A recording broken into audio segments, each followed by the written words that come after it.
Hello all, welcome to Pustakvani, your one-stop solution for book summary. Today we are here with the book name, Cry, The Beloved Country by Alan Paton. So let's start its plot overview. In the remote village of Ndotshini, in the natal province of eastern South Africa, the Reverend Stephen Khumalo receives a letter from a fellow minister summoning him to Johannesburg, a city in South Africa.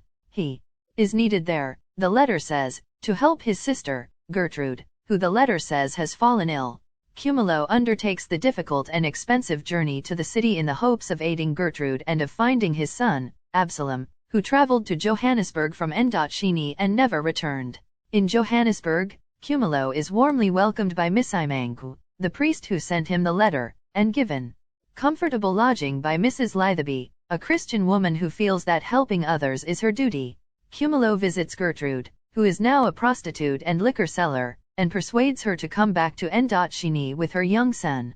A more difficult quest follows when Khumalo and Misimangu begin searching the labyrinthine metropolis of Johannesburg for Absalom. They visit Khumalo's brother, John, who has become a successful businessman and politician, and he directs them to the factory where his son and Absalom once worked together. One clue leads to another, and as Khumalo travels from place to place, he begins to see the gaping racial and economic divisions that are threatening to split his country. Eventually, Khumalo discovers that his son has spent time in a reformatory and that he has gotten a girl pregnant.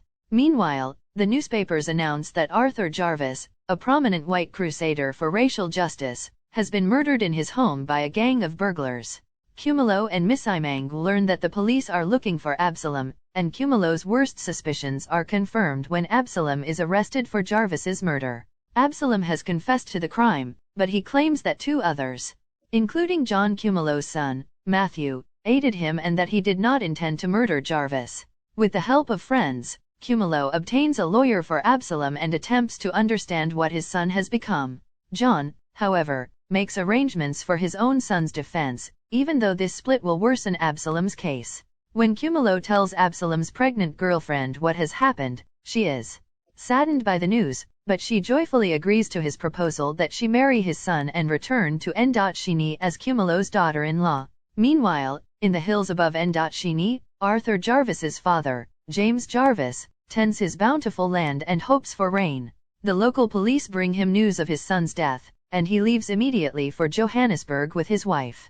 In an attempt to come to terms with what has happened, Jarvis reads his son's articles and speeches on social inequality and begins a radical reconsideration of his own prejudices. He and Khumalo meet for the first time by accident, and after Khumalo has recovered from his shock, he expresses sadness and regret for Jarvis's loss. Both men attend Absalom's trial, a fairly straightforward process that ends with the death penalty for Absalom and an acquittal for his co-conspirators. Khumalo arranges for Absalom to marry the girl who bears his child, and they bid farewell. The morning of his departure, Khumalo rouses his new family to bring them back to Ndotshini only to find that Gertrude has disappeared. Khumalo is now deeply aware of how his people have lost the tribal structure that once held them together, and he returns to his village troubled by the situation. It turns out that James Jarvis has been having similar thoughts. Arthur Jarvis's young son befriends Khumalo, and as the young boy and the old man become acquainted, James Jarvis becomes increasingly involved with helping the struggling village. He donates milk at first, then makes plans for a dam and hires an agricultural expert to demonstrate newer, less devastating farming techniques. When Jarvis's wife dies, Khumalo and his congregation send a wreath to express their sympathy. Just as the diocese's bishop is on the verge of transferring Khumalo, Jarvis sends a note of thanks for the wreath and offers to build the congregation a new church, and Khumalo is permitted to stay in his parish. On the evening before his son's execution, Khumalo goes into the mountains to await the appointed time in solitude. On the way, he encounters Jarvis, and the two men speak of the village, of lost sons, and of Jarvis's bright young grandson, whose innocence and honesty have impressed both men. When Khumalo is alone, he weeps for his son's death and clasps his hands in prayer as dawn breaks over the valley.